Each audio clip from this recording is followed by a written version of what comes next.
bulungi abakakos facts 256 tubaliriza omulungi omulala waneno tugenda kubanga naye lero nze sini musanyufu ennaku gye nina yokka Mungu yasinga ogitenda naye olwaleero nzize nine mwana muwala Rose tugenda banga tukuwa amawulire ag'essanyu n'ag'ennaku naye nga tugenda kubanga tutandika n'ag'ennaku nyongera okujjukiza nti abateekamu ensimbi be baha level tour and travel agency baleese ekipya ekyalambula nabo ku ssimu osobola bafuna ku Facebook page yaabwe eya High Level Tour and Travel Agency oba WhatsApp number yaabwe eri 0788751454 amanya gange nze Tracy era nga sibeera nzekka abeera nange mwana muwala Rose banange tutuusa okusasira kwaffe eri bonna abafiddwa wabula okusingira ddala omwami Bebe Cool.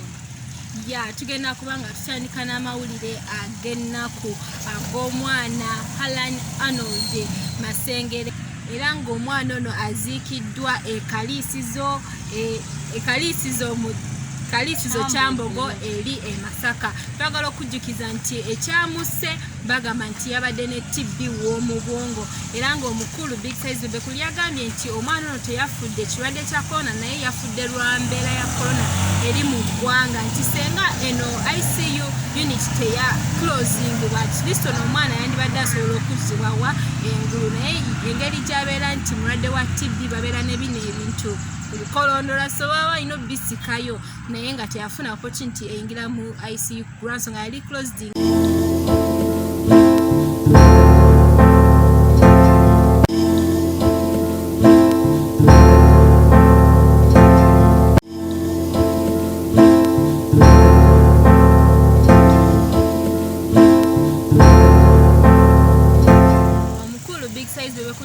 N'agamba nti senga access ya airport ebadde osanga yandibadde bamuwa support n'atwalibwa ebweru okufuna obujjanjabi obusingako waneeno era ng'ayongera okubakubiriza bambi okuba nti mutwala embeera eri mu ggwanga okubeera nti eri serious omwoyo gw'omugenzi gwasabiddwa nga ne family y'omugenzi eyongera okwebaza bonna abafuddeyo ab'essaala bonna abamufuddeko nga tanaba kutuva ku maaso n'olw'ensonga eyo twagala tusirikiremu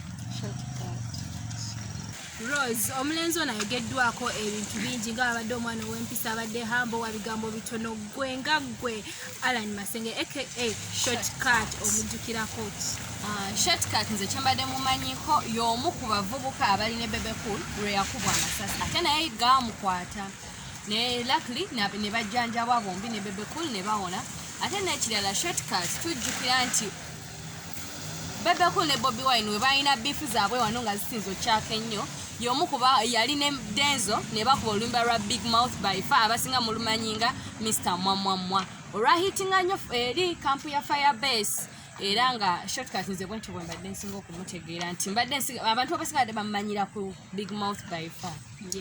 Ebyo byonna binango bitadde ku bbali okufa kuba kufa era nga Firebase wamu n'agikulembera omukulu His Excellence Bobby Wine naye bavuddeyo bambi ne balaga okusaasira n'okunyolwa olw'okufa kw'omwana ono kwegamba ebintu by'ensi byansi biifu muziteeka bayi ne musobola okuba nti ebintu ebimu bikwataganira wamu. Okusinziira ku bifu yaliwo wakati wa Bebe Cool ne Bobby Wine.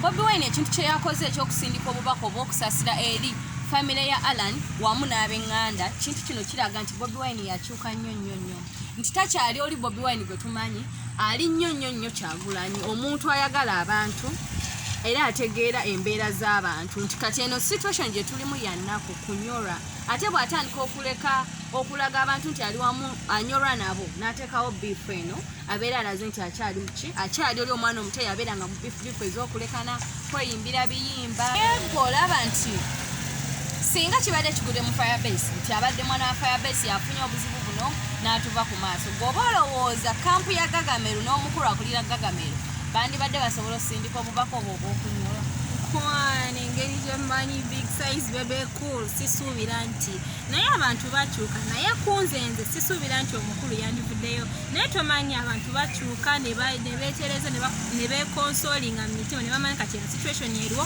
eno situation eriwo ogamba akantu sorry kati naye kajjawo kingi nnyo naye Bebe Cool tulaba nti abasinga bamanyi nnyo bad side ye naye Bebe Cool ono nti si ye musajja ate omubi ennyo nti olaba alina ye ambassador wa TB, something like that, akubiriza abantu okujanjaba abantu TB. Ate n'okuva Alan oba shortcut we yarwala Bebe Kulu abadde ku luddare tamuviiridde alwadde ennaku zibadde ana ne Bebe Kulu abadde ku luddare amujjanjabye okuvaani Alan we yarwala era amubeereddewo. Zira nti tuli mu mbeera ya corona tugenda kubanga tusobola okutuuka ekaliisizo naye mwenna abatuuseeyo tusabire wamu omwoyo gw'omugenzi omukama agulamuze ekisa. Byongo bitadde ku bbali twegeddeko n'omukulu Denzomani.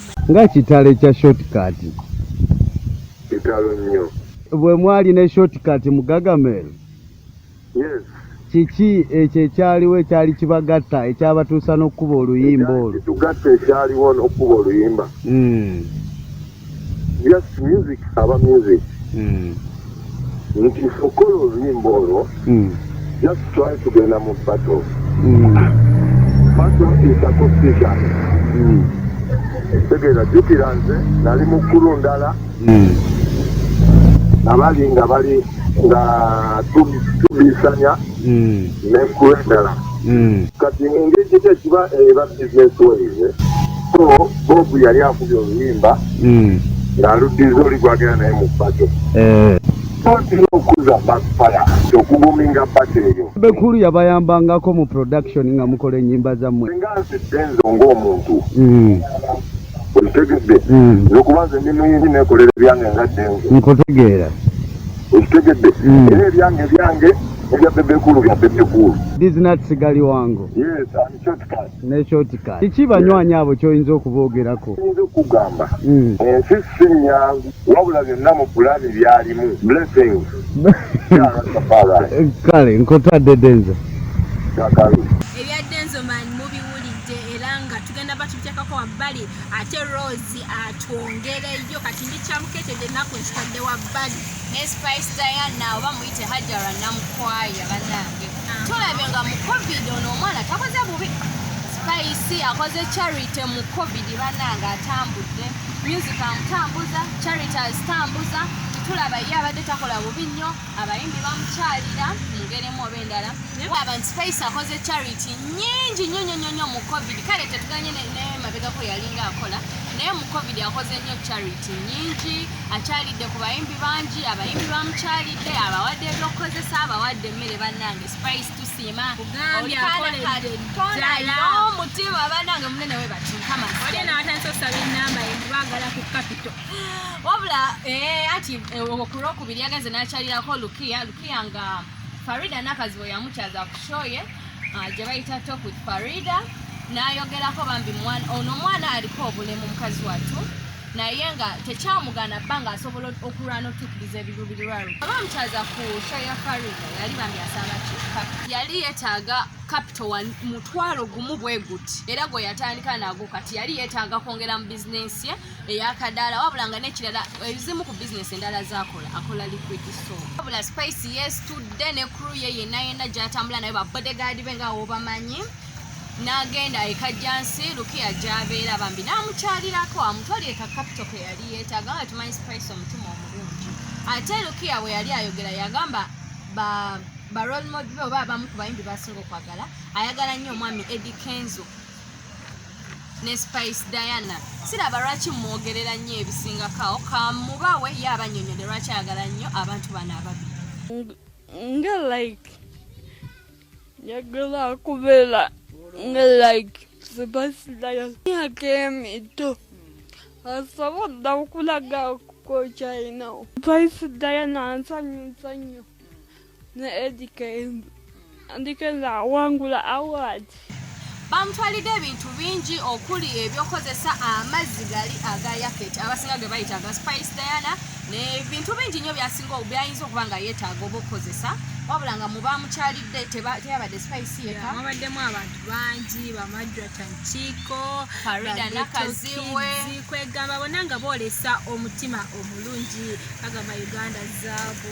Tewerabira Spice tatambula yekka kwabaddeko ne manager Roger wabula Spice tulaba emabegako yagenda nakyalako ne bageto mu abaana bakatanga nabo n'abawaayo ku buyambi n'abalabako n'ayogerako nabo n'alaba ebibanyiga mu bintu bye bamutwalidde Lukia mwabaddemu essimu ya Itel n'ensimbi enkalu eziweza akakadde ezisobola omusobozesa okutambulako okumala ebbanga okwongera mu bizinesi okulaba nga ajongeramuko okuba nga egejjako ate Lukia yagambye nti omwana yenna oba omuntu yenna obeera nga aliko obulemu tekimugaana kubeera nga akola ki ebyokuddawo ng'osabiriza olw'okuba gw'olina obulemu si birungi era yabivunnula kyova avuddeyo nga example okubalaga nti buli omuntu abeera asobola newankubadde obeerako obulemu abantu abalala abataliiko bulemu balabire ku bantu nga Lukia nti avaayo n'abeera nti alinga ekyokulabirako nti gwe omuntu oliayo